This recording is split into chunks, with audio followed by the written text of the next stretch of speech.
নমস্কাৰ, মোৰ নাম শ্ৰী ৰাজমোহন শইকীয়া। আজি আবৃত্তিৰ বাবে নিৰ্বাচিত কবিগৰাকীৰ নাম অসমীয়া কবি কমলানন্দ ভট্টাচাৰ্য। ভৱে ভাৱে শইকীয়া অসমীয়াই দেৱৰ দৈলত মোৰ উপজাঠাই মোৰ উপজাঠাই মৰি মৰি পাওঁছে জনমটো পৰৱৰ্তী ভৰালে মোৰ সন্তানে গাই অসমটো এইখন তোকেই জীয়াই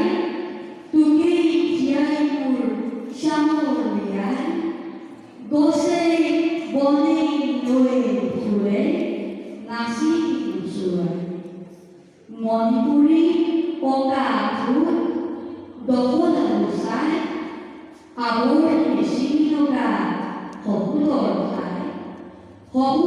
ঠাই কোচ পচাই ফুটাই শান্তি ফাঁচিয়া গাৰু ভিপৰ কামৰূপ কুকুৰে কম পোৱা নাই সোণ ফলা মাটি তোৰ মুখ চাই তোৰ পদন কামুৰাই মৰি মৰি পাওঁছে জনমটো। ধন্যবাদ।